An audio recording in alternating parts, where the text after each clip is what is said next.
he's superimposing his head on somebody else's body. So it's like, hey, I'm taking the work she did, and I am appropriating it. Like, that's what that says. Why wouldn't they just use his own body? It would have still been dumb. It would have still been whack. But why not use his own body? Why use her body? It's almost like saying like I don't care. I'm not the person of the year. I'm just gonna ride her coattails. Yeah. I'm gonna ride her coattails. I'll put my head on her body. Like that's like saying she earned it, but I don't care. Boop. Like it's ridiculous, but it's sad. And this is the Trump war room. This is the Trump war room, man. And you know what? You know, before we even began streaming tonight, you brought up the fact that we even highlighted the Trump re-election campaign for their ability to actually that good ads. That video they did on Biden. Yeah, that was a good damn. It was a good hit ad, man, and really it was so good because they used his own words. They used his own words against him. It was a good ad. We had to admit it, but this is not a good look. This is not a good look. I mean, it wasn't a good look to attack yet again a 16-year-old girl, but then you put your head on a 16-year-old girl's body. That's weird. Damn, dog. That's weird. That's disturbing. Wow. All right, so obviously there was some interruption with the stream. We see that now, but we seem to be back up and running. I don't know how long it was out. Probably at least a couple minutes for it to create a whole new stream. But yeah, we're back. Sorry, we had that problem. I don't know what caused it, of course. It just randomly does that every once in a while. What does that happen? Maybe like every couple, like once a month, a couple months, maybe something like that. Hopefully, it's just a bandwidth issue. As far as YouTube goes, YouTube is. I think they're implementing new policies to try to reconcile the different issues that they have with the platform. There was they released some new, I don't know, some new stuff a couple weeks ago that a lot of people are mad at. They're going to try to like purge channels that don't have activity. You know, like there's certain videos out there that like they upload like a 10-hour video, and it's just like something like 30 seconds, but it's on loop for 10 hours. They're going to try to like go after videos and channels like that and take them down. A lot of people are mad about that, saying that their streams would be affected, but I don't know. Maybe they're just hopefully that'll kind of, I don't know, may mitigate that. Mitigate the streams being interrupted. Yeah, well, again, we always seem to have some problems with YouTube and our streams. Shouldn't be a problem on our end. We are hardwired in. We got enough in terms of connectivity, speed, all of that should not be a problem. Computer is fine. Everything is good on our end. It should not be a problem. So, it's just a nod to wink. I mean, a nod to YouTube. I mean, like fix your shit pretty much. You know what I'm saying? I'm just saying, man, you messing with our stuff. But anyway, that's all we have for you tonight in the way of stories that we're actually going to cover. Now's the time. If you want to join the conversation, please do so. We would love to hear from you. The number to call in is 800-9... You might as well just look at it, man. You might as well just look at it. It never fails, man. Damn, it never fails. I saw the 900 and I was like, I don't need it. And then I said 800. 669-900-6833. See, if I see it once, I'm just going to stop. Yeah, 669-900-6833. Again, welcome everybody to call in. If you do have something to say, you can feel free to do as Trump said too and just chill. We're taking advice from Trump because, of course, Trump knows how to chill. So if you would like to just chill and kind of, type in some stuff, react to what we said in the chat section, kind of interact with others in the chat section, feel free. But again, if anybody has anything to say, a comment, a question, we would love to take your call. Smitty, I wasn't talking about just like channels that are just dormant. I'm talking about like spam channels. They're trying to target channels that that upload spam. That's what I'm talking about. Not just channels that are inactive, but I mean inactive as far as like these are obvious spam channels. You've seen those channels that they just have like some 30-second loop for like 10 hours. That takes up bandwidth. Sorry, this platform is free. True. You know, I wonder how much, like, yeah, it's ridiculous how much bandwidth YouTube has and server space YouTube has to have. But yeah, I mean, I don't have no problem with that. I mean, they got to do something.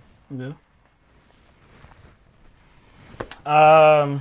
You know what I'm interested in is if the impeachment proceedings have ended. That is what I'm interested in because it's been a couple hours now since we have been broadcasting, and I wonder if they're still going at it. I don't know if anybody may be looking at it on cable or anything or whatever, but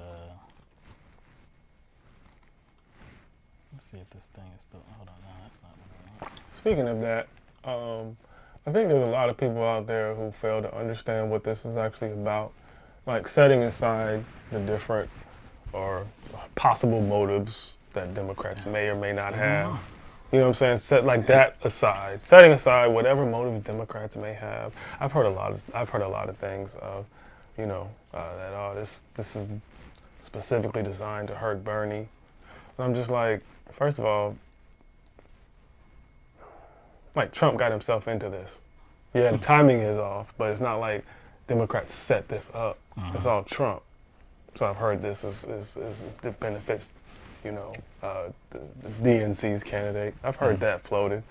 That could be a possibility. I've also heard that they were using this to, you know, pass certain legislation, which I think we have to invent stuff like that. I don't think that's the case either. I think we have to invent stuff like that to make them doing stuff seem more subversive and schemy when they'll pass this shit anyway. Like they don't need a distraction. They don't need a distraction. Look, they didn't create what Trump did, okay? I mean, if you think by some chance it will hurt Bernie Sanders, then, you know... That's not really looking at it objectively. If you're looking at it for what it is, you're looking at it from, like... It's one of those things where you're stuck between a rock and a hard place because it's like you may not get something you want, but it might be preventing something very bad. Do you see what I'm saying? Right. I'm fully on board with the Democratic Party in this effort. We just went over something that I'm not fully on board with the Democratic Party, and that is their support of the NDAA. Not with that at all. It's not like for their support of the bill, they got something significant in return. No, they didn't get that whatsoever. If it was, hey, agree to this NDAA, agree to the Space Force, and we will establish Medicare for all. See, that would have been a tough one. That would have been something that would be like, oh damn, like that. I don't know if I could still sell out though, because all the stuff that the NDAA includes. Yeah. You know what I'm saying? I don't know if I'd be willing to sell out, but at least that would have been something to point to. That would have been something to consider.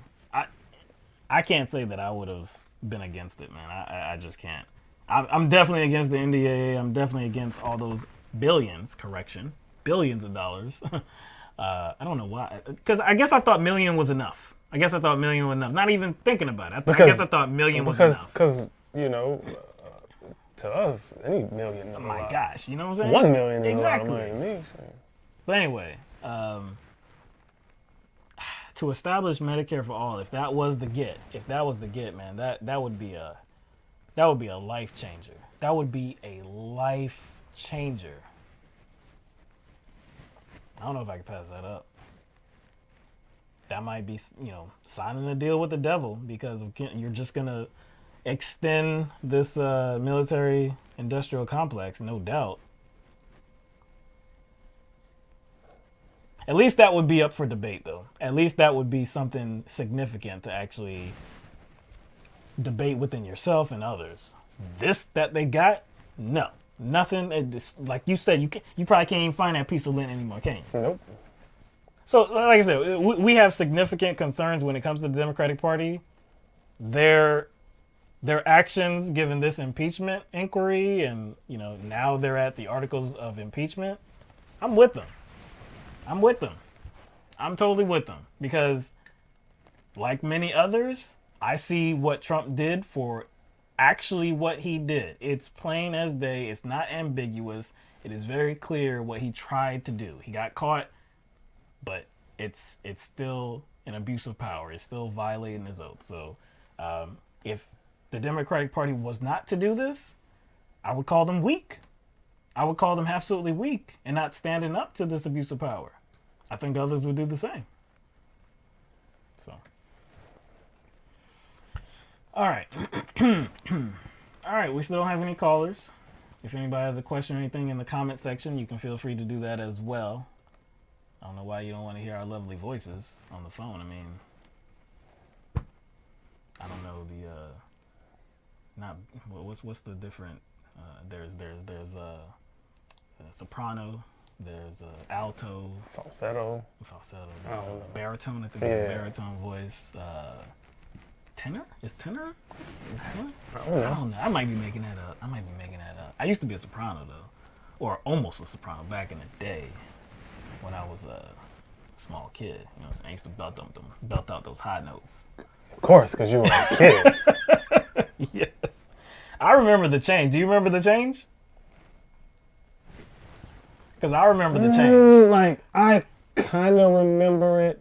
It's one of those things where, young men have to manage it because it'll sound weird. Yeah. Because you kind of in between. Yeah. So you have to be very deliberate in how you talk because if not, you sound real weird. You sound weird because you're in between that stage where your voice is high and deep. Yeah. It's kind of shaky, so you have to you almost have to turn it on a bit. You know what I'm saying? when you're younger, you have to turn it on so it doesn't sound trembly and weird. And I woke up one morning. I think this was like a vibrato or some shit. I think it was 7th grade. I woke up one morning and I think I used to, because you remember the old alarm clocks. You could wake up to music. Oh yeah. So I'd wake up to a music, right? And I woke up one day, and again, before this point, somebody called the house. I answer, hey, they think I'm my sister. So before that point, so I think this was 7th grade, and woke up one morning, song came on I liked, and I tried to sing it, and I guess it had a higher part. I couldn't do it. I was like, oh, what? Gone. It's gone. It's gone. It's just gone. It's just oh snap, man. Life over. All right, we have a call from 312 area code. Caller, what's going on? Welcome to LTMB Live. Hey, fellas. I don't really have anything to talk about right now, but I wanted to say about the Democrats and the impeachment thing. You should probably consider that this is a CYA situation. Because do you remember when they were all going home to their town halls at the last break and they were getting eaten alive? Because people were saying, what do you think we sent you to Washington to do? We gave you the majority for a reason, and you're signing off on every single thing he does. You're not giving any pushback, and he is still in office.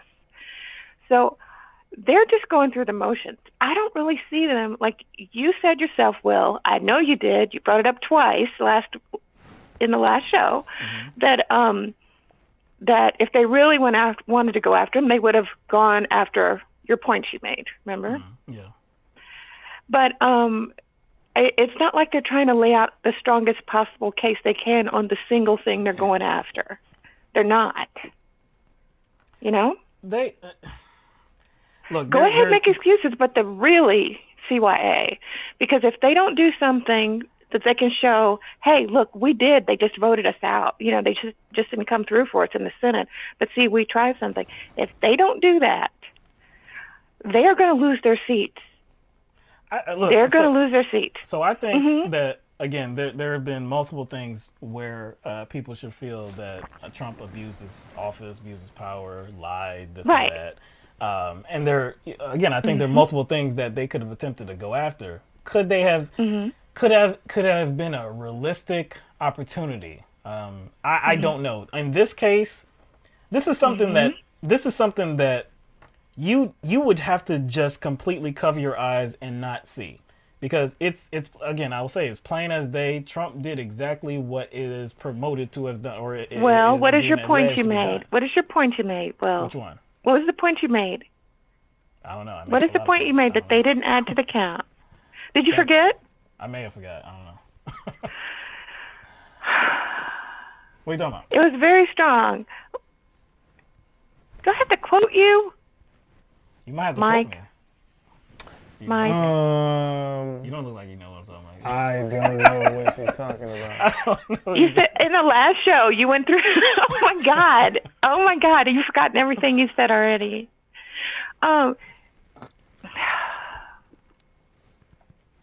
Okay. Well, I'm just saying, even you yourself, because the case was so narrowly drawn that they didn't make the strongest possible arguments. They didn't ask every question. They didn't dot every I or cross every T. And so, if they really wanted to go after him on this singular account, I know they can't go after him for the money counts because They don't have that. they all got rich in office, and he's just going to turn around and point a finger at them. He's going to say, "Oh, so you're going to say this about me because I got these few $1 million, but you became $100 millionaire in office." So. Well, it depends. Right now, they can't go after him for that, and that could be a reason what you're saying. But if there's something that is in his financial records, they don't have that information yet. So obviously, they can't do. Oh, so I mean, okay. So now I know. Now I know what she's talking about. I think because we make that point in passing just to make sure everybody knows we're making that consideration. Like, are they making the strongest case? You know what I'm saying? Right. Like, what are included in the articles of impeachment?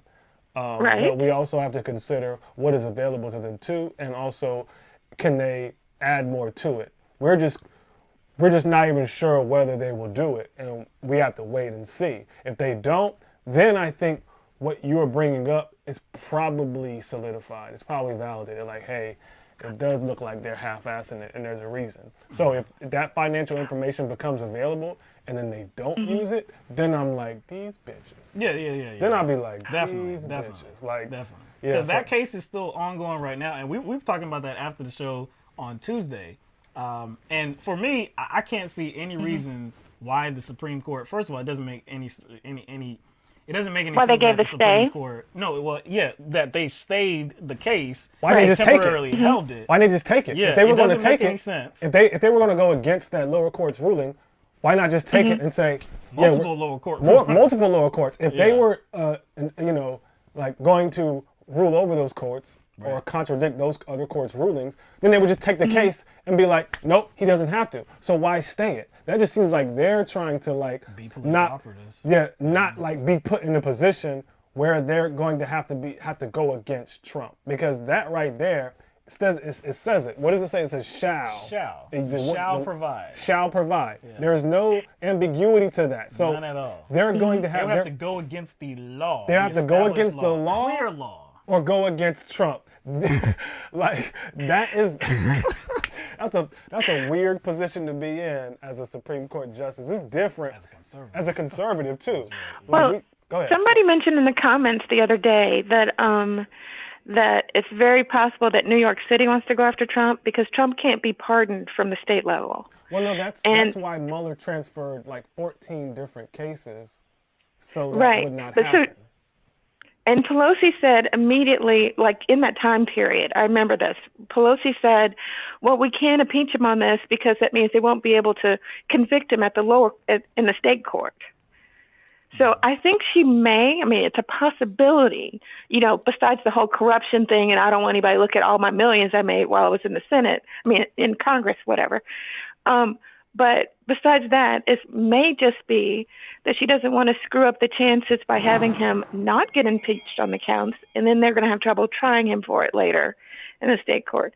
Maybe they have a promise from the state court that they're going to Yeah. Try him, the state attorney general? That could be Not it. state court, but state attorney general. Yeah, that's a consideration. I think when we're approaching this, right, we have to be very careful that we don't kind of overstate things, because there's probably a lot of stuff we don't even know. Like the House was trying to get the grand jury information from the Mueller report to release, and there was a stay on that too. Right. So it's like, so there's still stuff that is going on that we don't know about, and it's purposeful because they don't want any of that stuff to get out, because those cases could be compromised. So I'm glad you brought that up, because we have to consider. Oh wait, did I say my name?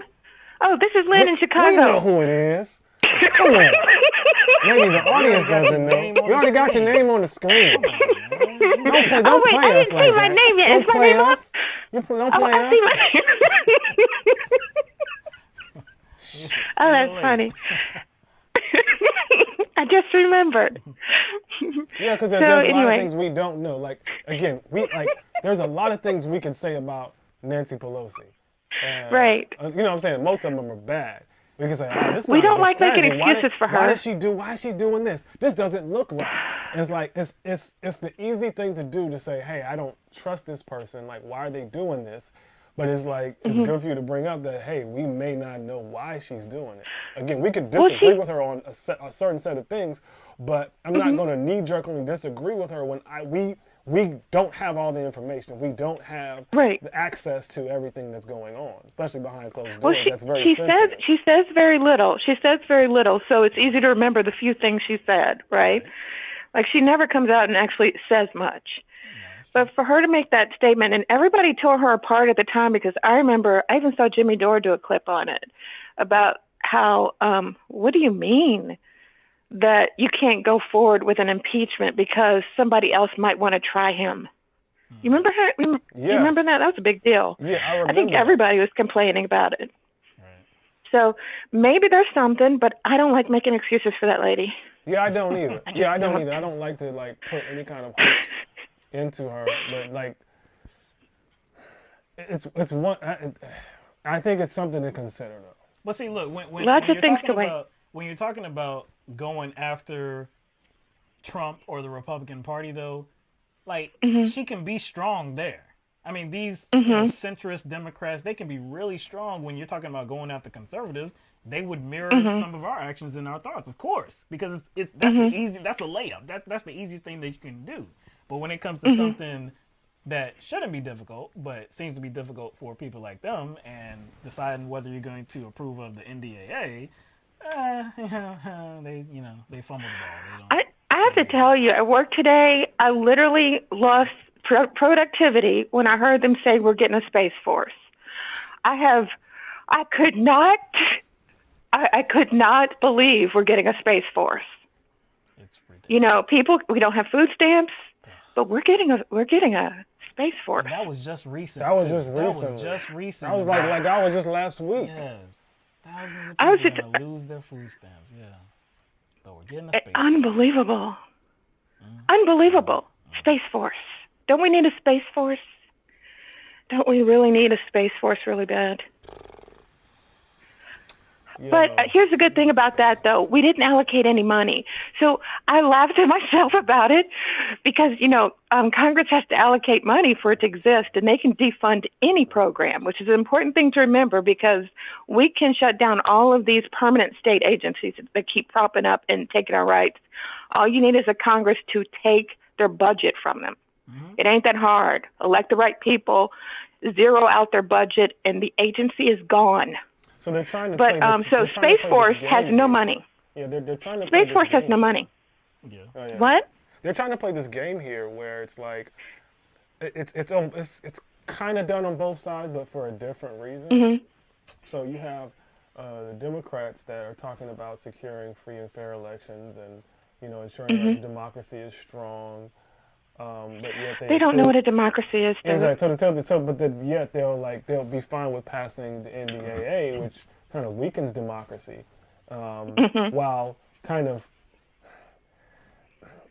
criticizing Trump for sacrificing democracy for his own personal gain. So they're playing like this two sides things. Like, hey, we're okay with this like suppressive system that we have in the United States that really doesn't work for the people. But like this one guy, and he's doing it in his particular way, and we disagree with it, so we must get him out. And then you have Republicans on the other side who are talking about the overreach of government and FISA and all this shit. Which really, they don't really care about that. They're just trying to protect their party. And if they really did care about it, like you said, there would be some sort of like constitutional reform that would address it. And they're not addressing that either. So neither party is addressing like this surveillance state or overreach in any kind of way, which does affect democracy. But yet both sides are talking about how they care about democracy so much. Again, they both have their different motives in doing it and why they're doing it, but it's kind of the same thing. Well, because of lack of education about what's necessary, people think that a democracy is just the voting. And most of them have their jaws drop as soon as you explain to them that voting has very little to do with it. It's just how we express our power when we have power. It's how we express our will. But we're gonna get to vote when there are tanks rolling down the streets, and there's a dictator living in the White House, and people are being disappeared in your family for not saying the right things. And all that's going to happen, and we'll still be voting here because dictators have elections all the time. Yeah. They have elections in Russia. That's true. Dictators win by 100% of the vote. It has very little to do with the vote. It has to do with all of those laws and policies and the whole liberal institutional apparatus you need. So all of that is lip service. None of those people there want democracy. They just stroke that word like they stroke the flag, right. you know. Mm-hmm. And so yeah, that's why we had something to say about, I believe it was Representative Hank Johnson when we were covering the impeachment hearing yesterday, and he talked about how he knows constituents, in his district that they can remember a time where the thought of democracy was only something that was on paper, really didn't stand for them. It didn't really apply to them. And he's doing that thing where he is part of the U.S. government. So he has to promote this idea that we do have, I guess, like a fair democracy. We actually do have a democracy that people are actually engaged in when, you know, the opposite is true. Like you said, it's just really about voting power, really. And when that doesn't really promote the democracy that everybody's talking about. Well, so there are things you have to have for your democracy for it to be stable. And they keep talking about the vote, and they keep distracting you about various things. But one of the things you have to do is eliminate poverty in your country so your people can get educated. And one of the things you need for an authoritarian government to be stable is poverty. Authoritarian governments are stabilized by wall-to-wall poverty. So the whole wealth extraction thing that I was talking about, it's about the fact, like the next financial crisis, it may be the end of any hope for democracy in America.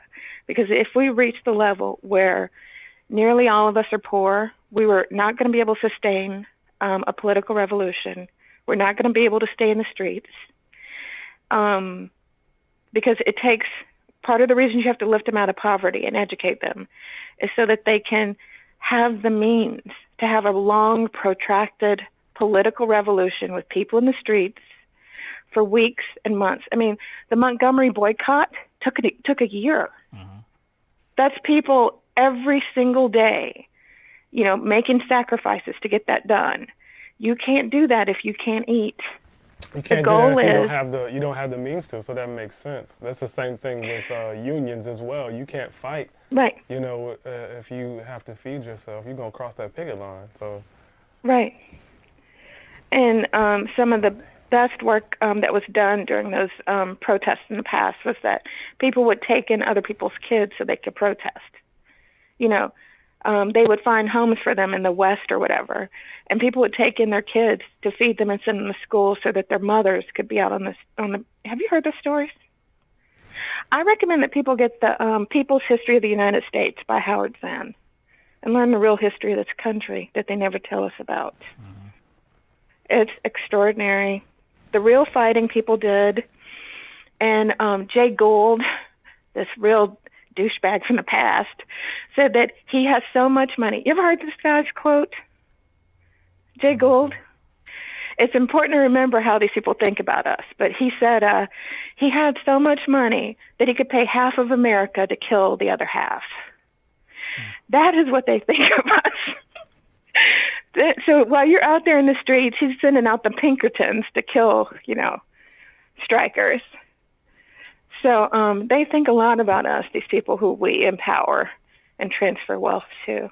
Yeah, and But that's why technology is a very powerful thing. It has led to a lot of improvements. I can say that, but it has also allowed demagogues to reach more people and disinform more people at a faster rate too. So I mean, it's evil and it's good. I mean, it's both sides of the coin. So. All right, Lynn, we do have another caller. We're going to get to them, but it's always good to speak to you. I appreciate you always calling in. Good times, folks. I wish I was more happy and optimistic.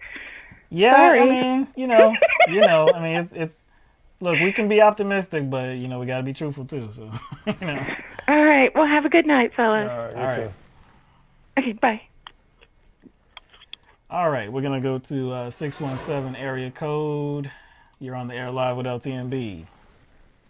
Hello, is this me? That's Am you. I on? That's you. It's you. Who you? It's Ben out front. Ben. What's going on, man? What's going on, Ben? How you guys doing? Wait, Lynn and Ben. Lynn and Ben.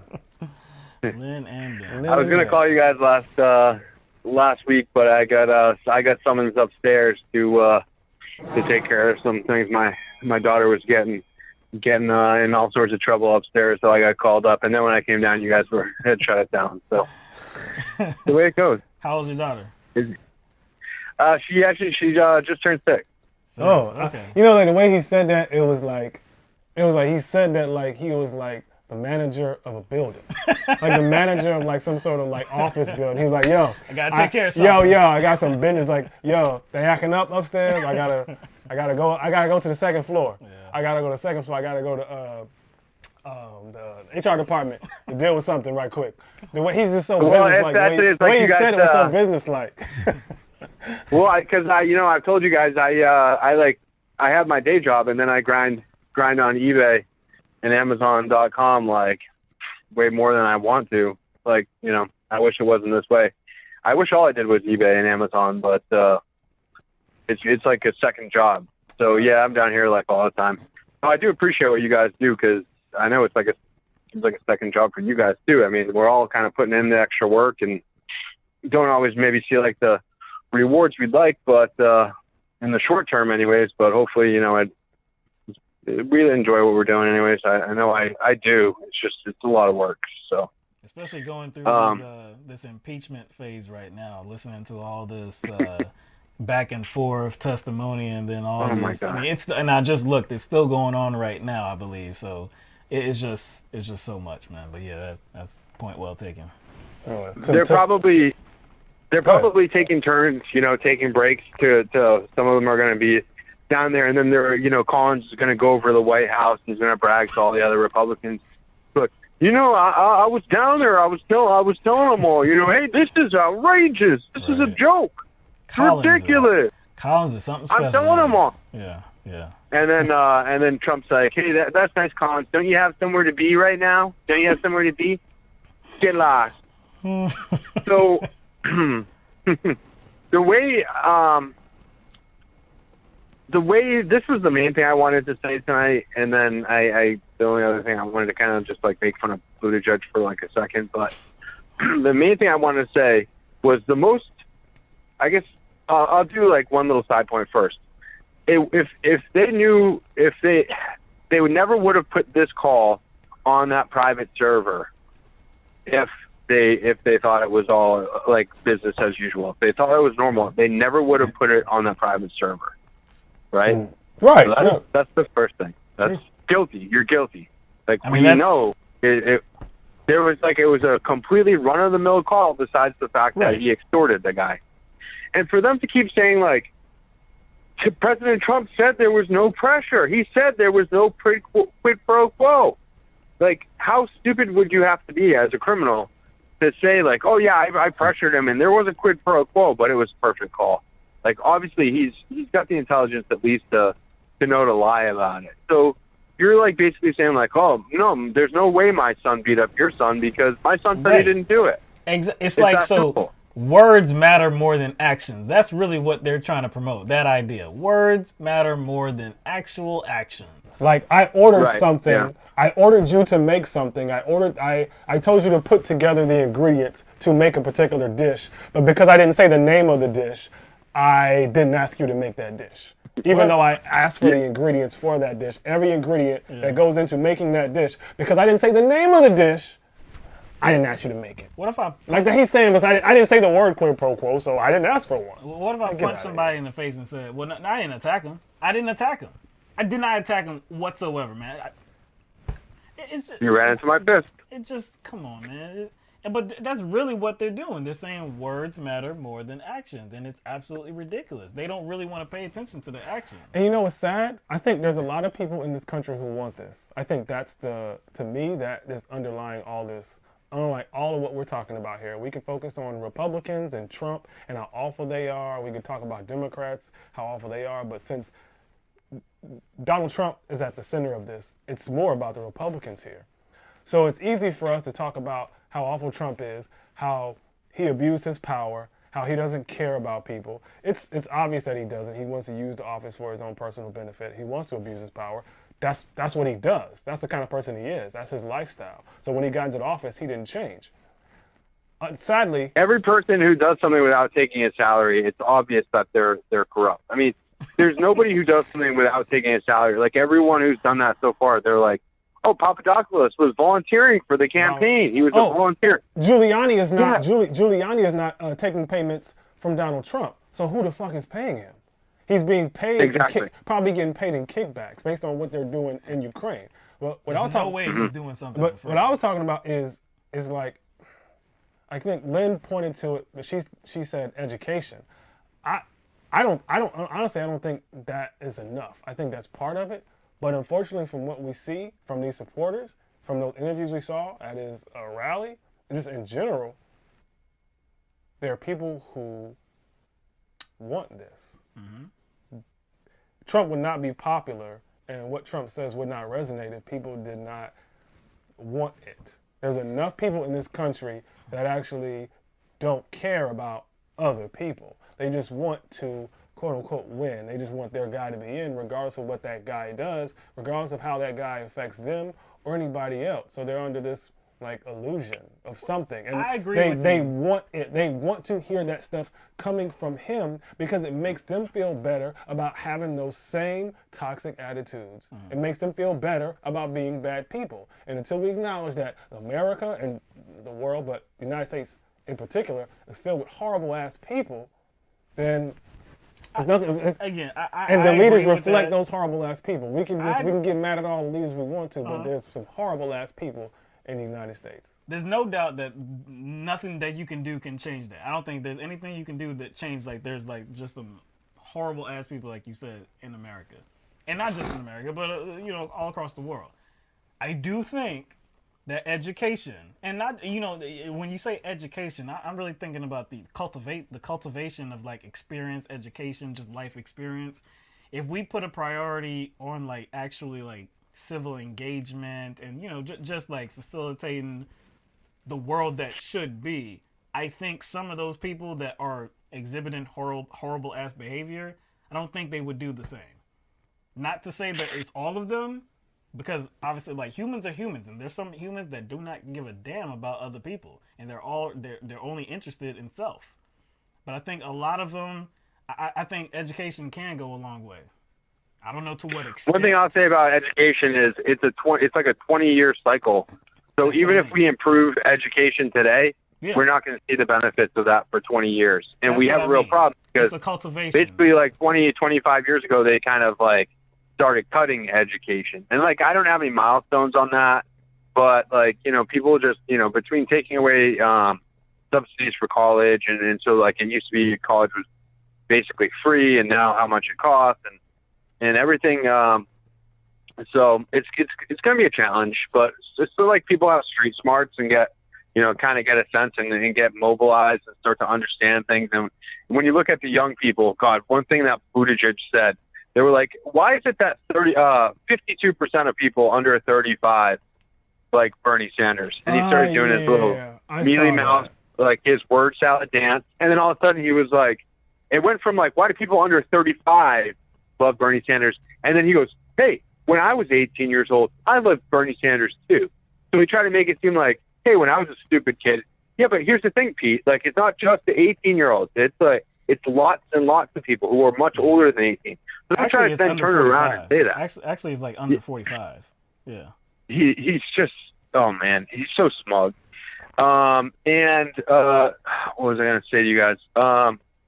He doesn't want to acknowledge that, like there are a bunch of people in this country, young, that recognize and see what's going on, and understand that their material interests are at stake here. Their future is at stake here, and they know what candidate can kind of, I guess, at least begin the turnaround. Yeah. Like, obviously, Bernie Sanders is not a fucking superhero. Obviously, he's like, the government can't be run by a one-man band, but it's just like how, you know, y'all highlighted the cycle of education, and even if something happens today, we wouldn't see the benefits of it 20 years from now. It'd be the same thing if Bernie Sanders becomes president. Sure. Yeah, it's gonna take some time. We won't see the benefits till down the line. So these people, young people, understand that their material benefits and the world that they live in is kind of that future that they want to see is best filtered through a politician, or best kind of aimed or directed at a politician that they feel confident that that future can manifest. And Bernie Sanders is that politician. Uh-huh. And it's easy to go there too, because one issue that many people talk about is climate change. And what we want to do now is going to affect, you know, the kind of world that we live in 10, 20, 30, 40, 100 years from now. So it's not like we're going to see like instantaneous effects, but we're trying to minimize, you know, the disaster that's coming if we don't do anything. So it's the same thing, you know, like politics, because that's politics as well. But it's the same thing when you're considering who's going to be the next president of the United States. Somebody like Bernie Sanders, like you said, we may not see a lot of the effects that could come with the president, Bernie Sanders, until some years later. But you have to start that turnaround. You have to turn that bus, train, car, whatever. You have to turn things around at some point to facilitate, you know, this getting in the right direction. Let me ask you a question, Ben. It's based on a comment from the chat. It's D. Scully's comment, and it's kind of along the lines of where I'm at. And his comment reads, the problem with all of that, I guess he was responding to somebody else. So he wasn't talking to you, he wasn't just spitballing. It was a response to somebody else, but it still highlights a point. And he says, there's a large sector of Americans who were never willing to support democracy. I don't know if it's grammatically correct, but I get the point. So what do you do about those people? Like, the education can take you so far, but what do you do about those people who actually are not interested in democracy, or who are interested in control? And that's a whole swath of people. They're just individuals that have agreed as a collective that that's the world they want to live in, and vote in people that want to manifest that world. That's why we have certain leaders. It's not just about power and control and, you know, corporations, colluding with governments to have power over people. That is a reality too. But there's a large collective of individuals that have come together who don't want democracy, who want to control their people, and produce leaders that want to control the people. So what do we do about those people? Education ain't gonna do shit for those people. Yeah, and that's kind of like what gerrymandering has to do with, and voter suppression, and all these things that the Republican Party is engaging in. And I was just doing the math. You know, they keep on bragging, you know, you just didn't like this president, but 60 million people voted for this president. But 60 million people is about 18% of the country overall. So he got 18% of the country. So, I mean, if you look at it like that, it's like there's 82% of the country did not vote for that orange clown. And so even though it seems like we have sort of like a 50-50 split down the middle, and like we kind of do, but I don't, in some ways, I don't think we're quite as in a quite as a dire situation as we think. And partially it's because, you know, the internet luckily has helped us all to spread information. Like, we can tune in and watch your show. Like 20 years ago, this really wouldn't have been possible. 5 years ago, it was barely possible. Like when you guys first started show it was barely possible to do it, but you guys did it. And I think we're spreading and spreading. And then we're getting a lot of, global information, and we're spreading information. So it's going to be hard to kind of keep it down. But, the people who are out there, it's kind of like we have like the divide. Some people say it's division between the rich and the poor. You've got that division, but you also have the division between, basically, I look at it sort of like the North and the South in a lot of ways. Like so many people who support Trump, like the majority of them are from the South, and you guys are from the South. I mean, like, what is it like living down there with like you're surrounded by like Trump heads? Like, what does that feel like? Well, look. I mean, this is just our situation. So I mean, it's not. I don't think it's anything that's like just plastered like right in front of your face, or like even dealings with just regular day people. I don't think it's probably much different than anywhere else. Here is not like things would be like maybe in bigger cities in Florida, or even maybe Texas, New York, California, stuff like that, where there's more engagement, especially politically. I don't, Trump supporters, I like I said, I don't really. It's not anything that's like in your face. Mm-hmm. To your point that, or actually the point that was being addressed a little bit a few seconds ago about like what do you do with people that have no interest in democracy? They have interest in authoritarianism.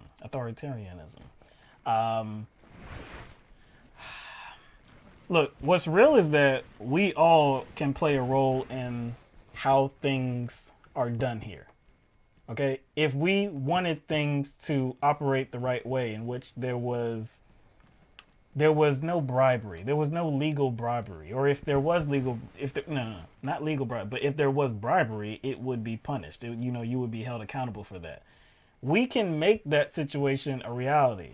The people that don't want to live in that world, the people that want to live in the world that we currently have right now, they would have to live in the world that we set up. It wouldn't matter if they're interested in being greedy for themselves and trying to advance themselves into a status and then push others down. It wouldn't matter, because these are going to be the principles that we live by. You can do what you can feel any way you want to, but this is our society and this is the way we're going to do it. We could get there. We could get there now. Time frame? I have no idea about that. But an established set of policies like that would rule out the abuse and the greed and the facilitating not the advancement, but the bigger class of the poor, poverty, all of that. We could actually do something about that. But I guess we would have to advance education. We would actually have to teach civics. I think it would start with education. It could not end with education, but it would definitely have to start there. Because we're going to need new leaders, of course. We're going to have leaders that are actually interested in setting up a society like that. And the group of people that we have currently running things right now, and even the people that are going to come after them at this point, the people that are 15 years old, 20 years old right now, they're coming up in the same society that we're living in right now.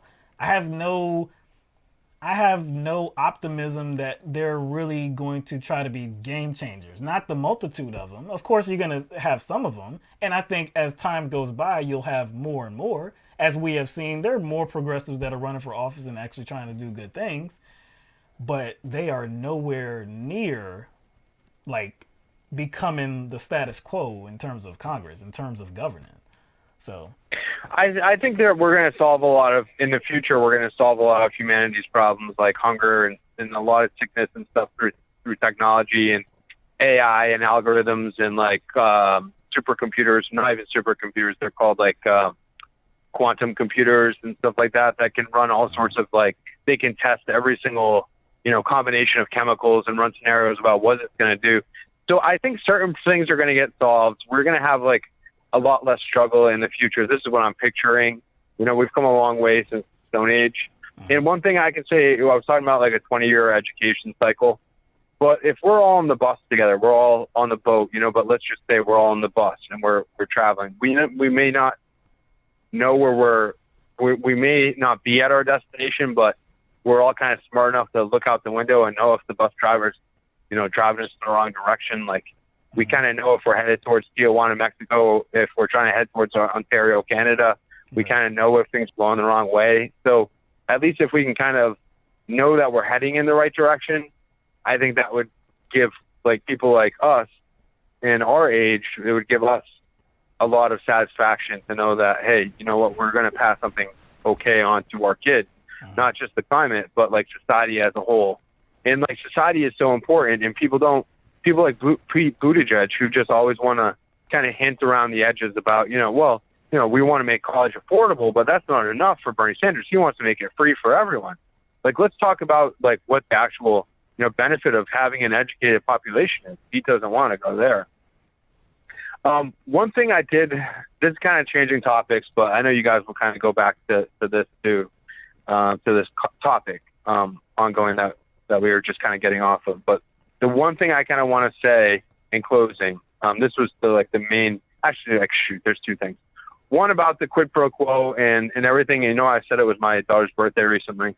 So I had a balloon. I had a balloon for my daughter, and she goes, Dad, can I have the balloon, please? And I said, after dinner. And she goes, can I please have the balloon?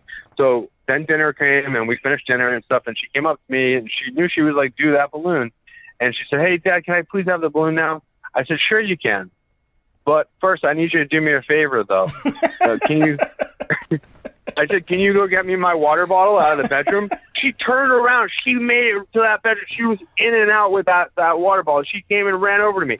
So don't tell me that saying, like, I need you to do me a favor, though. I didn't need to, like, tell her it was a quid pro quo. I didn't need to bribe her. Like, that, it worked in a second. She knew exactly what she had to do to get the balloon, and she did it. Like, okay, so, and then this ties into the main point that I was going to say. And that was, the Republicans know it's a lie. It's a lie. Because of not just because of how they're asking the procedural questions, but the fact that they are not calling to have these, different people testify. They're not asking. Bolton, Pompeo. They don't want to hear from him. Why did Pompeo lie and say he wasn't on the call if he wasn't embarrassed? And then ultimately admitted that he was later on in the media. Yeah, in the like media. On television. Because it was exposed at that point. And not only did he admit it, in all of his interviews, he's been like, unlike any other, number one, CIA agent or CIA director I've ever seen, or Secretary of State I've ever seen. This Joker looks like like he's always stuttering. I was like, dude, like you got to be better at lying. I'm like, but yeah, they don't. If they were like, if you were confident that whoever like didn't lie or like what the truth was, they'd be like, sir, we know that like it was you who like did the murder. And like we have like there's fingerprints all over the place, and there's DNA from like the murderer and everything else. You would be like, no, I'll take a DNA test right now. I'll give you my fingerprints. I'll be clean. Sure. But the fact that like they absolutely refuse to comply in any sense of the word, that they're not asking him to. All you would have to do is say, hey, you know what? My buddy didn't do that. Of course not. Hey, come here. Come give me a little cotton swab. Let me rub this inside your cheek, buddy. Like, that's what you would say. If you truly believed your friend didn't do it, you would say to your friend, hey, look, they're going to be on your case until you get this cleared up. So let's just go get this cleared up right now. Like, let's do this. Right. And your friend would be like, no, I'm not doing that. I'm not doing that. And like, you kind of know that, like, and given this situation, the more people that can testify that nothing inappropriate took place, the better it would look for President Trump. You don't want just Congress members that had nothing to do with it, excluding Nunes. But you don't want just Congress members.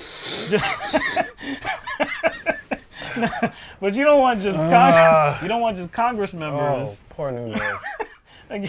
You don't want just Congress members doing the defense of Donald Trump, because again, they weren't part of it. All they're doing is saying, no, it's not bad. No, it's not bribery. Nothing. No, you actually want people that were engaged in this process, that know something about it, that had some activity, that talked to Zelensky, that whatever. They had some experience with this.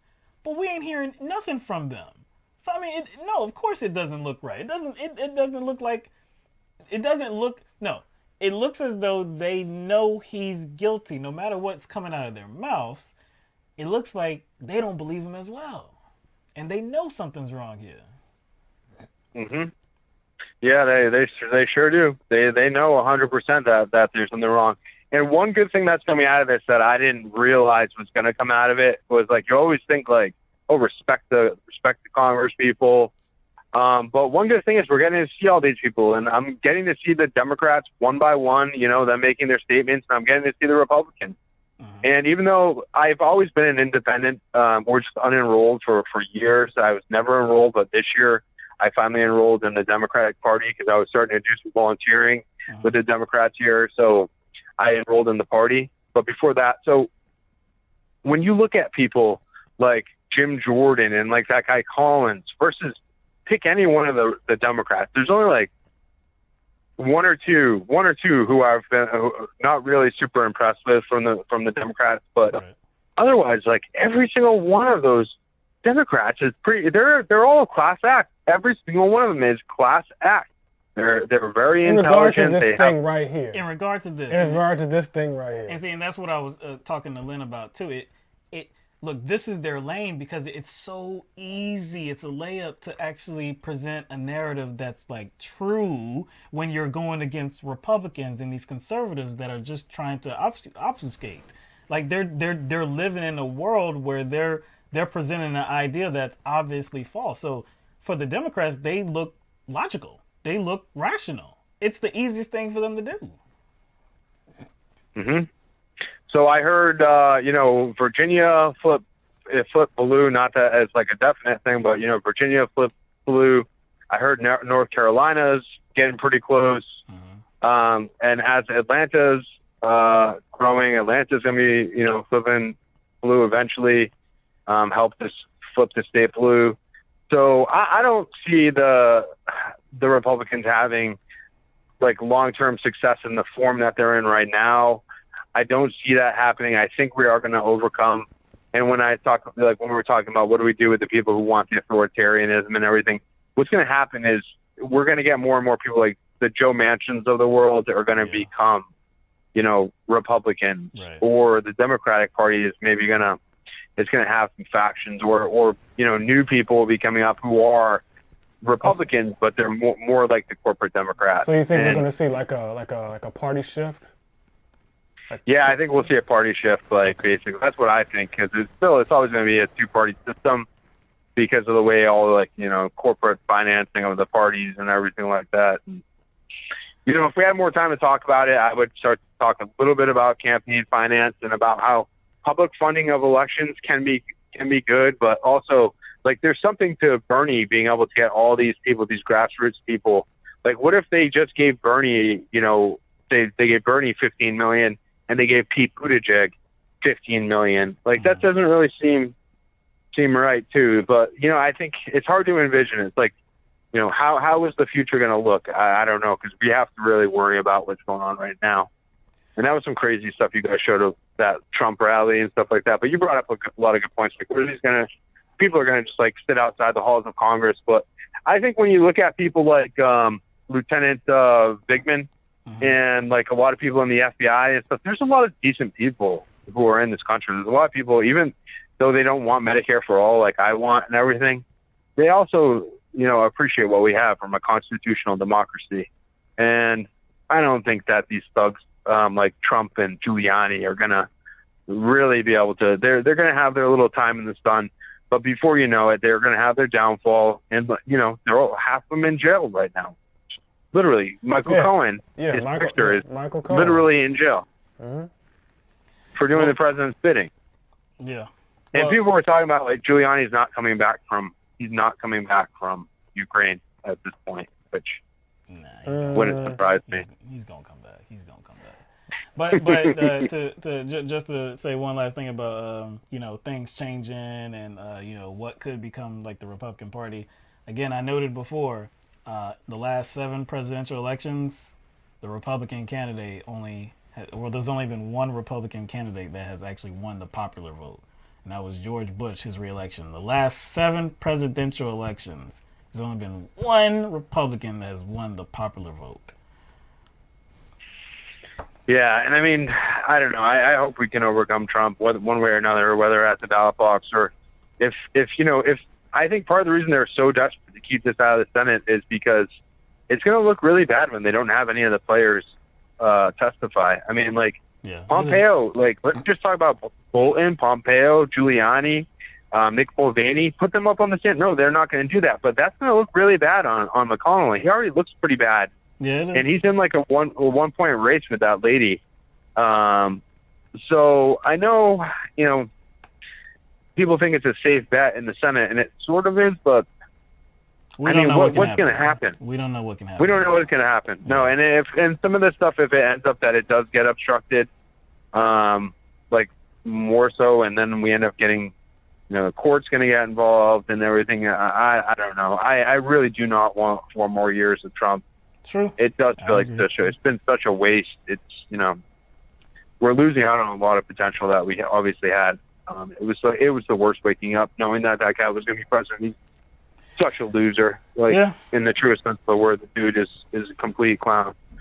So, well, just like you, I hope we don't get 4 more years of Trump too. So we'll just see what happens throughout this impeachment process, and if it is actually a fair trial in the Senate with some testimony. Well, Ben, we appreciate you calling in, man. Always good to hear from you. All right, guys. Yeah, likewise. I appreciate you guys. I'll talk to you later. All right, man. Have a good weekend. All right. Take care. Bye. All right. We have a couple more minutes, and we're going to go to one more caller. 267 area code. You're on the air live.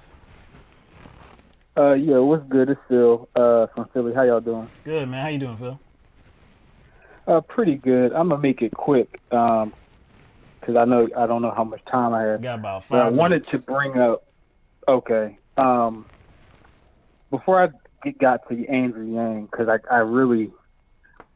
can't, man, the Yang gang people I can't stand. But I wanted to know, did y'all ever cover the Glendale, Arizona cop, like earlier this year, that beat up the mentally handicapped guy? Did y'all ever cover that story? Oh, you talking about the quadruple amputee? Yeah. We didn't cover that, but we talked about it. We talked about it between. Wait, us. you said which one? Yeah, the video. Yeah, we saw that. Yeah. Wait, you're talking about Joshua Carroll?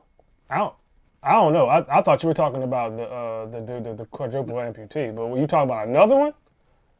Oh no, yeah, no, the one I'm talking about, he tased them multiple times, and his face started bleeding because he was tasing his back and his head into the like the pavement, into the ground. And it was like he was like a mentally handicapped person that was asleep in his car because he was waiting for his friend, and somebody called the cops on him. What was his name? What was his name? The cop. You should show this on your show. I mean, whenever you get the chance. The cop is Joshua Carroll, Carroll, and it was in Glendale, Arizona. The victim, his last name was Delaney, like Dulaney. I think his first name may have been David. But yeah, it was, and I think he was dragging him around on the ground. And mind you, this guy is just an innocent, I think he may be like, I don't know if he's autistic but he clearly has some type of, like mental. He even tells the cop clearly, but it looks like I don't know if he breaks his elbow, but it's like he twists his arm in a way that it looks like, and then his elbow or his arm starts bleeding. It looks like he cracks his elbow backwards or so. It's like some weird, but it was like way over the it was on some shit where I'm sorry.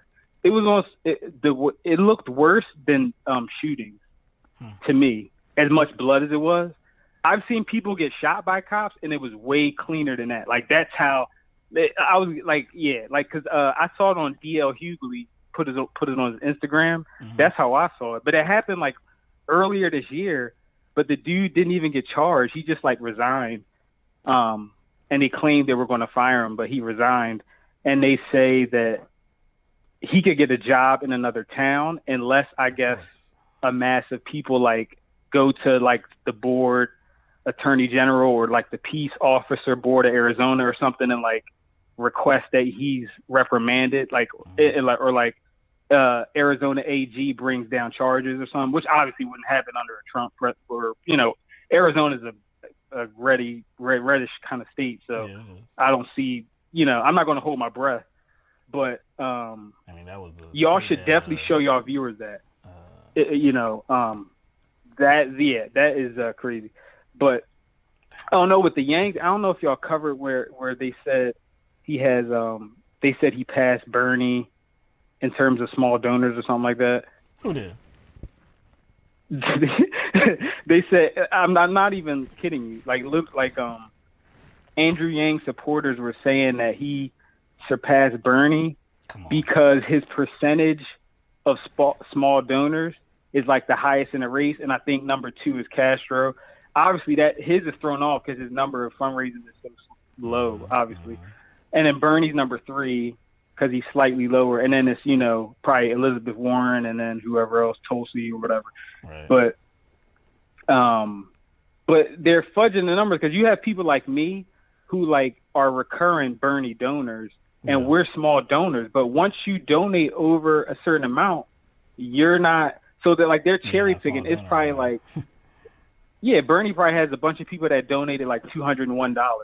So now they're all of a sudden they're counted as a big donor. Like, no, they're not on Wall Street. That's still the same poor person or lower, working class person that was donating to him. They just been donating to him for 9 months in a row. So they're not a small donor technically. Yeah. But well, they gotta grab onto something. Yeah, no, but they're literally like serious. They think like y'all probably don't watch David Pakman, but okay. One of them called in a David Pakman, and he says that basically he thinks Yang is the only one that can beat Trump, and Bernie's in the way, and based on math, like it's literally an article. I forget but they like. It's to the point where I'm literally about to bet like my school tuition with a Yang ganger that like I'm that confident that he'll they would actually make that bet. Oh, time, yeah. All right, Phil. Ran out of time, Phil. But that's I think that's what he kind of got across what he was trying to. But that's delusional, man. You can support who you want to support. You can, but why make these bold proclamations? Like, why be delusional like that? I don't know, man. I mean, hey, Yang did qualify for the next debate. Did Tulsi qualify? Yeah. Look at why you got to go ahead and say that? See, we're talking about a debate. She got another day. No, hold. This is number 12, right? I think she has until today. Yeah, she has until today. She has until today. That's right. Yeah. I think the period of polling ends today. Oh, that's not good. But she's not coming anyway. Take that, Democratic Party. I ain't coming anyway. See, I ain't want to come. But Yang supporters are loud, man. They're loud. I mean, not to disparage them for being loud. I mean, they're just trying to promote their candidate, this and that. Doing a little bit too much. Yeah, you're doing too much. You gotta at least be like honest with yourself. Like, come on, man. Too much, you can't be. Yo, one thing I did want to highlight, but we were running low on time when Ben was talking, and he talked about he was talking about the quid pro quo and his daughter, and her knowing right away, hey, you want this done? Hey, I'll get it for you. Oh, okay. I was watching the proceedings earlier today. Mm-hmm. Democratic Representative Hank Johnson was talking, and he was talking about, of course, that Zelensky was pressured by President Trump. And he said that when they did meet, and that was at the UN, I believe, in September. I wish I had the clip. I couldn't find it, I guess. And I didn't want to go through that whole long. I mean, actually, I don't know if they even put out the long clip yet because it's not even over yet.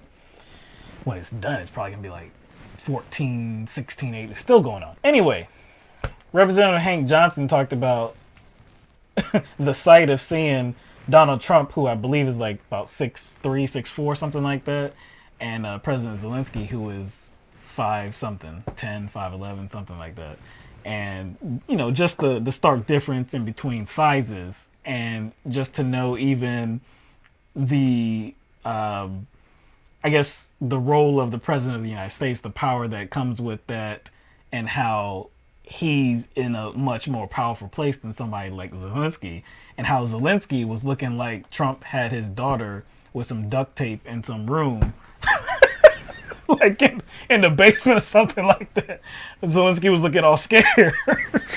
He said this during the hearing, man. He said this during his official commentary. I was like, oh snap. I was like, wow. Did not expect him to go there, man. Did not expect him to go there. I'm gonna definitely clip that. Whenever I can get a chance to. I wish I could have got it, but that jump was absolutely funny. Said that Zelensky looked like his daughter had been kidnapped and was taped up with some duct tape in a back room.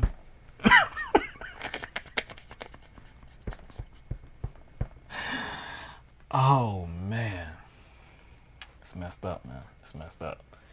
And that's how Republicans were.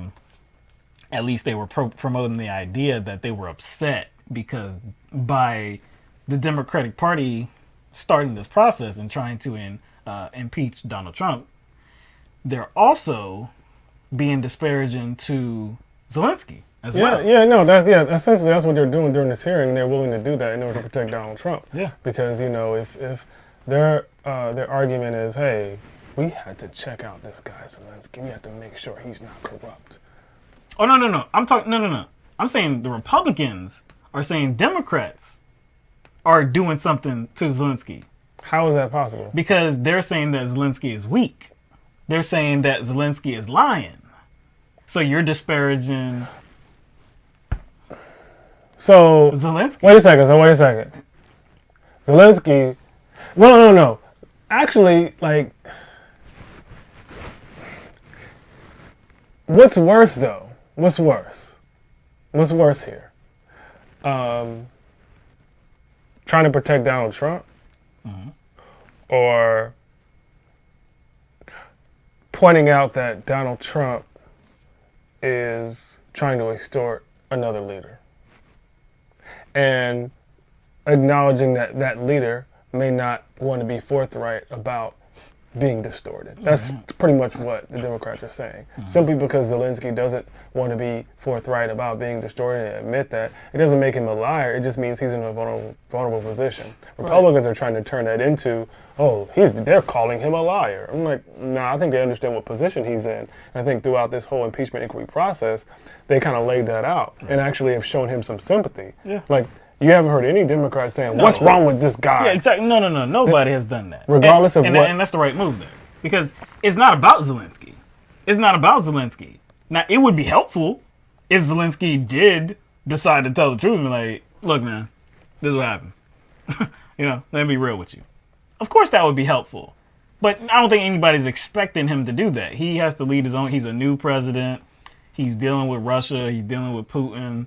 He still has to deal with this current administration because, nobody can be sure that he's going to get impeached. Even if Zelensky said something, can we be sure that the Republicans are going to remove him from office? So he's still going to be put in a position where he has to deal with this guy. So, again, he's in a tough position.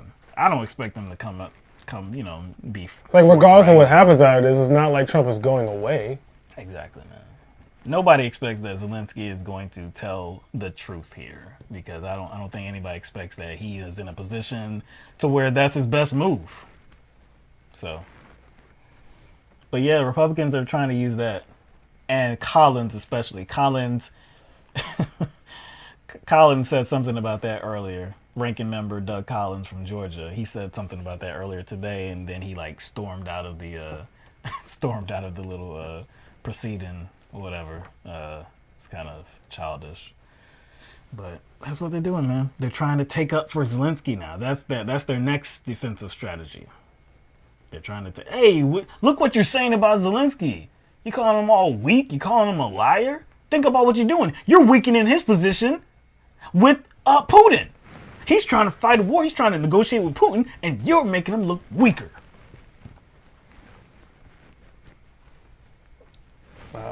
Really?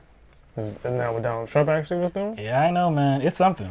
It's something. They are something. They are something, man. They are something. All right. Let's get to a little super chat. You know, look at this, man. Like I know I saw. You know, maybe because the stream interrupted. I know I saw Gaillard. I saw Gaillard. There might have been. I think there was another one, but I can't remember it now. So Gaillard, thank you very much. We can't see, and I don't suppose you said anything because you are silent. We know you're silent, man. We know you're silent, but we do appreciate you. Silent, but deadly with the contributions. No doubt, man. Artificial Morphous Men with a comment. In your position, what percentage of Americans know how corrupt Pelosi and other politicians are? Like how much money bought them?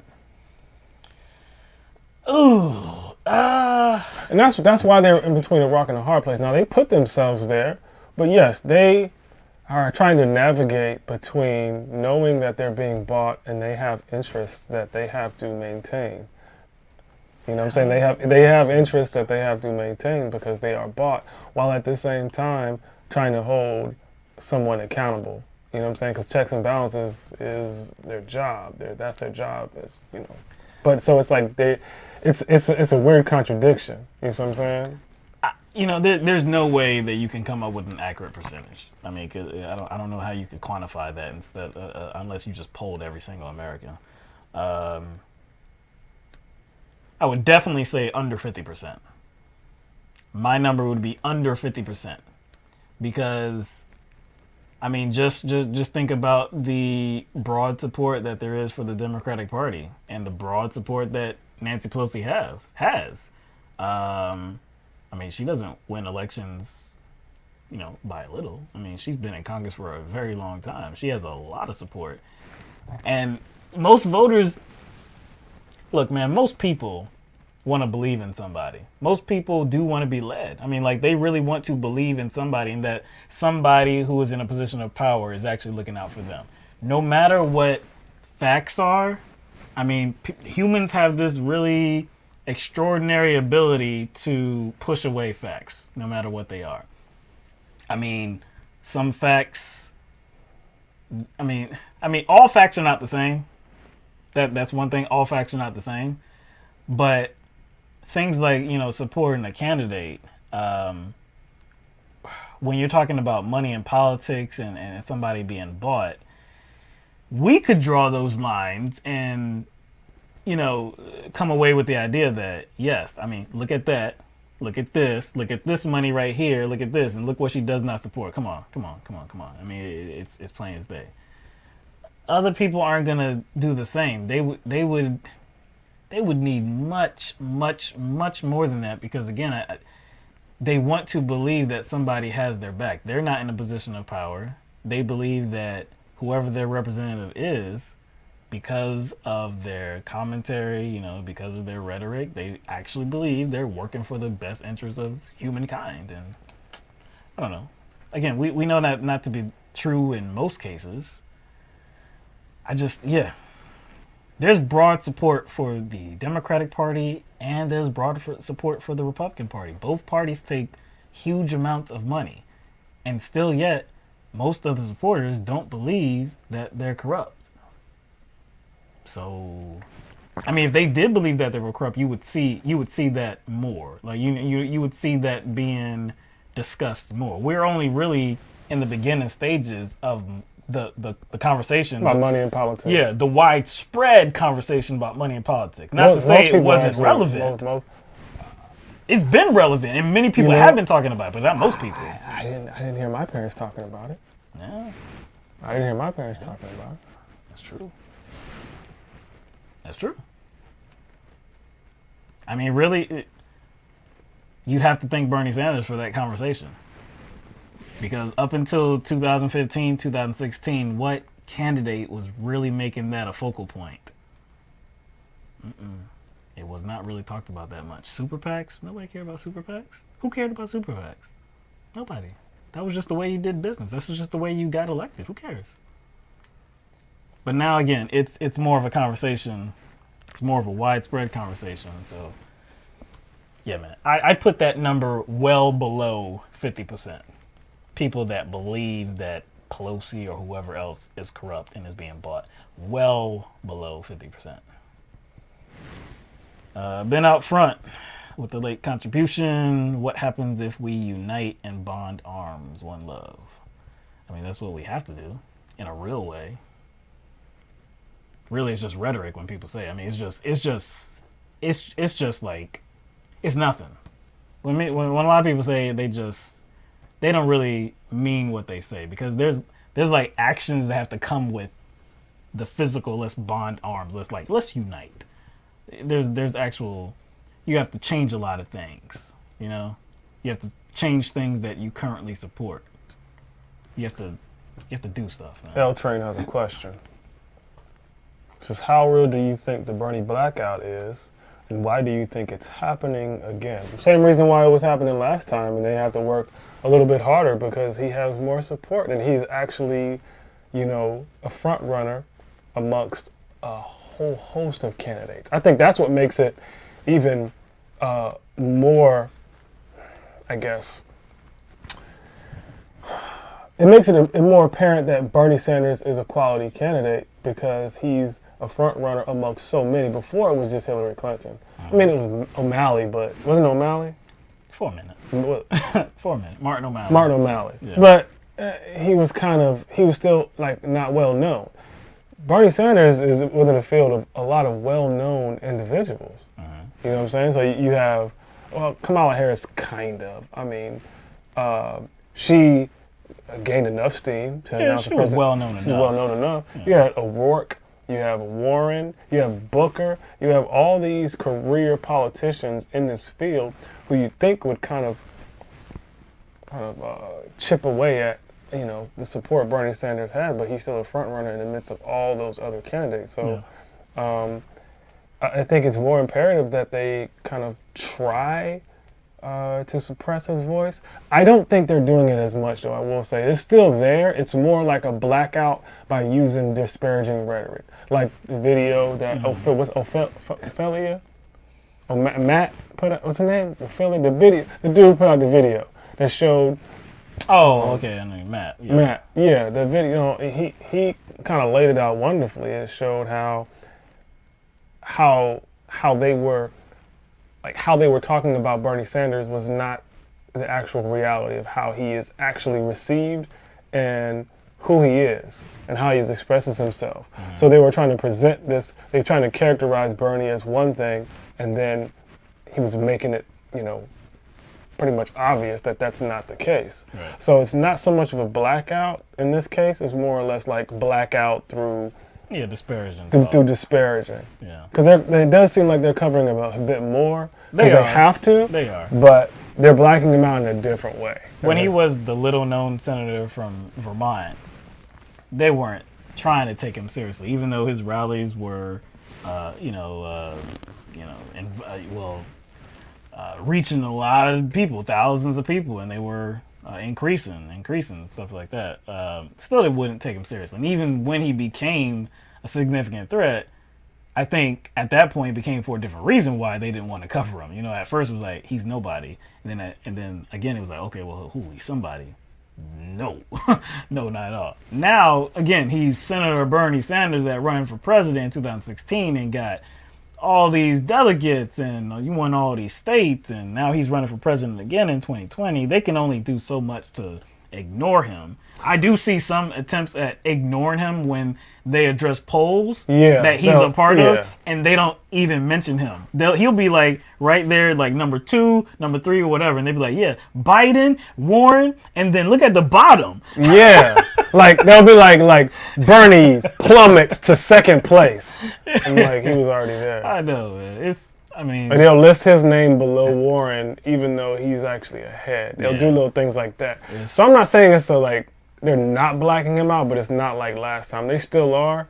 They're just doing it in much different ways. They're trying to be very snide with how they do mention him. And he's been rising as of late too. Now, he's been rising as of late, and this is in multiple polls, but you don't really see a lot of emphasis from the corporate media, highlighting that fact. But to make a contrast, when Buttigieg is rising, of course they make note of that. When Warren was rising, of course they make note of that. They're not making note that Warren is falling. No, they are not. Not much. All right. We're going to get out of it. Yeah, I think it's Orfallo, Lisa. Yeah, Matt Orfallo.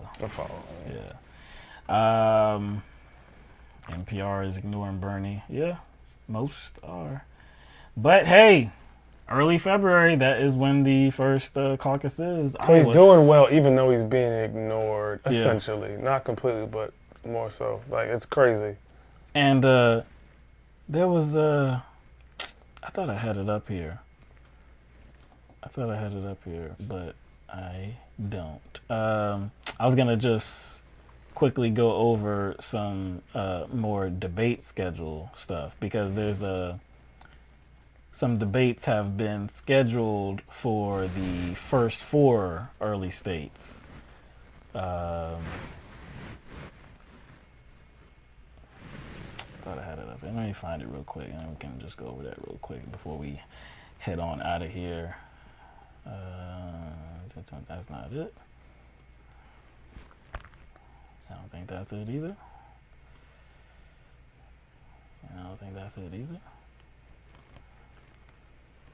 And that's not it either. That ain't it.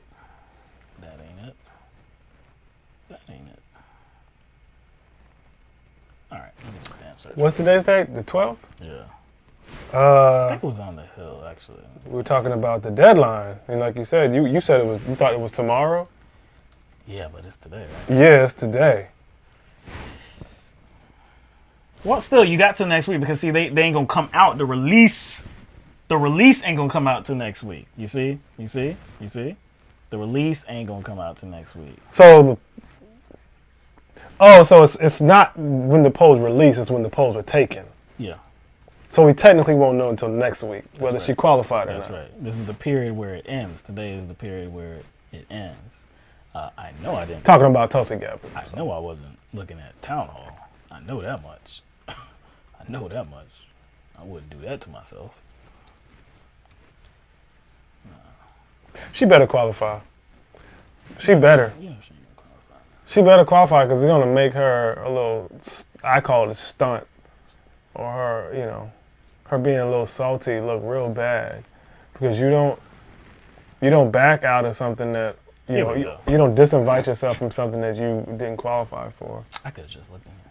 Anyway, all right. So, 4 debates beginning on January 14th in Des Moines. I said it right this time. I promise you, I always say Des Moines. Des Moines, CNN debate at Drake University, January 14th. So that's going to be ahead of the Iowa caucus. And then on February 7th, it will be in New Hampshire, Manchester, New Hampshire at St. Anselm College. And that again will be ahead of the New Hampshire primary. And then Nevada, it'll be in Las Vegas, Nevada on MSNBC on February 19th. And then finally, just about a week later, February 25th, in Charleston, South Carolina, at the Gaillard Center. You know what? Do they say it right? Do they say it right? I wonder. I've never heard of that facility before, so I'm wondering if they actually say it right. Is it? It's spelled just the same way. Do you know what I can't stand, man? Gaillard. Oh my gosh! I'm like, dude, do you not see the A? Gaillard. The A comes right after the G. It's right there. It's right after the G. When I go to the school. Yeah, I'm mad, man, because this has been a whole lifetime of this, man. When substitute teachers came into the class, I'm like, oh damn. I'm like, I see them calling the roll. I know who's before me. Cause they do it Yeah, alphabetical. they do it, usually. and they're like, that's me. Don't even try. All right, just don't even try. Gaillard. I'm like, dude, there's an A right there. Y'all are in school. Y'all are educators. You can't say Gaillard. I would even forgive them if they say Gaillard. Because the L-A-R. Gaillard, yeah, Gaillard. yeah. Okay, say Gaillard. Okay. But Gaillard? Gaillard? I think it's one of those things where they rearrange the letters because that sounds more natural to them. So you rearrange the letters and say it like you, like the way you feel, like feels natural, I guess. I don't know. It's ridiculous. It's ridiculous. But yeah, so it's at the Gaillard Center. And I'm going to be watching. Hold on, what channel is that going to be at? That is Because they're going to introduce. CBS News. They're going to be doing introductions. I'm going to. Here we are at the Gaillard Center. Right. Yeah, if they say that, I'm writing a letter. Straight up, I'm writing a letter, man. But anyway, all right, that's pretty much what we have for you tonight. Let me get back over here. Computer running hot again. It seems like. All right, we got some things. We got another contribution by Final Fantasy Draft. Let me see if there's anything else. No, been up front. I think we already saw that. Yeah, okay. What was the question?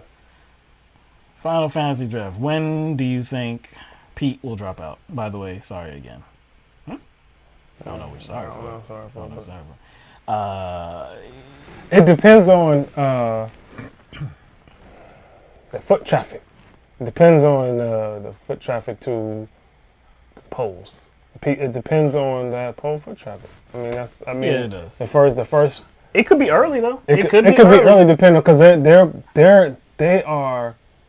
they're coming on strong with people to judge. When I say they, I mean the media. Oh yeah, I always see his ads. And this motherfucker's getting a straight pass for how doggone snide and snarky he has been. Like, if Bernie was like 1%. Oh my gosh! Don't even no. Yeah, you just see how like all the media just like he just seems so. They called him sexist for trying to reclaim his own time because Clinton was interrupting him. They tried to call him sexist because of that. No, Bernie couldn't do the same. It just depends on his first. Bernie was as snide as he is, and if he acted the way a Buttigieg does when he gets questions he's uncomfortable with. Oh no, it's just amazing how the media is pushing Buttigieg. Like you said, hard pass, man. They don't care. I don't care about that. But yeah, it just depends on those first four. If he's coming in fourth place in each of the four, he probably drops out. He probably drops out after the four. Maybe because I think he might have enough money to stay for Super Tuesday. So it's possible. But if he's getting these fourth place finishes, which I think is probably likely, I don't see him. I don't see him rising to the top three. So it's probably not going to be too long. But yeah, no. Now I know what he's apologizing for. It was some shows back, maybe a couple weeks back, where there was, he said some things in the chat. Remember, I was like, don't do that. Oh yeah. But he's just apologizing, which is, that's the stand up thing to do, man. So appreciate that. But yeah, that's all we got. Appreciate all of our callers tonight. Lynn, Ben, and Phil, appreciate you. Thank you for enhancing the program. We always love that. You got that in the camera. Shout out to all of our super chatters and all of our patrons on patreon.com as well. No doubt, we love you all. Everybody that joins us every show and participates either through calling in or just engaging with other people in the chat. Like I said, it makes it what it is. We can't do it without you. We wouldn't do this. We would just sitting here talking to each other. So because we can do that without the camera. We always do that. Yeah, we did that for years. Yeah, so we don't need that. But so I'm gonna check one last time. Still going. I think still. But if it's just nope, still going. Still going. It is 10:45 Eastern Standard Time, and they are still going in the Judiciary Committee. Representative Mike Johnson is talking right now, Republican. So I don't know how long this is going to last. This is crazy that it's going this long. But again, a lot of this is because of the Republican amendments. They are trying to squash either amendment, or they're trying to change this, change that, object to this. It's just a circus right now. I will not be. Oh, hell no. watching this. Hell no. I'm not watching watching this, all man. night. About Nah, that. bro. I'm I'm gonna have to catch the highlights because I'm not doing that, man. But anyway, we'll be back next week. We hope everybody has a good weekend. On Tuesday, 7 p.m. Eastern Standard Time, we'll be here. We hope that you join us. Have no idea what's on tap for the weekend. Have no idea what's on tap for tomorrow. Working.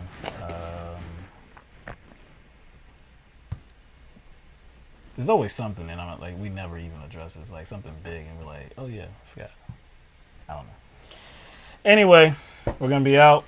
Thank you to everybody that joined us, and we will see you next week. All right, peace out.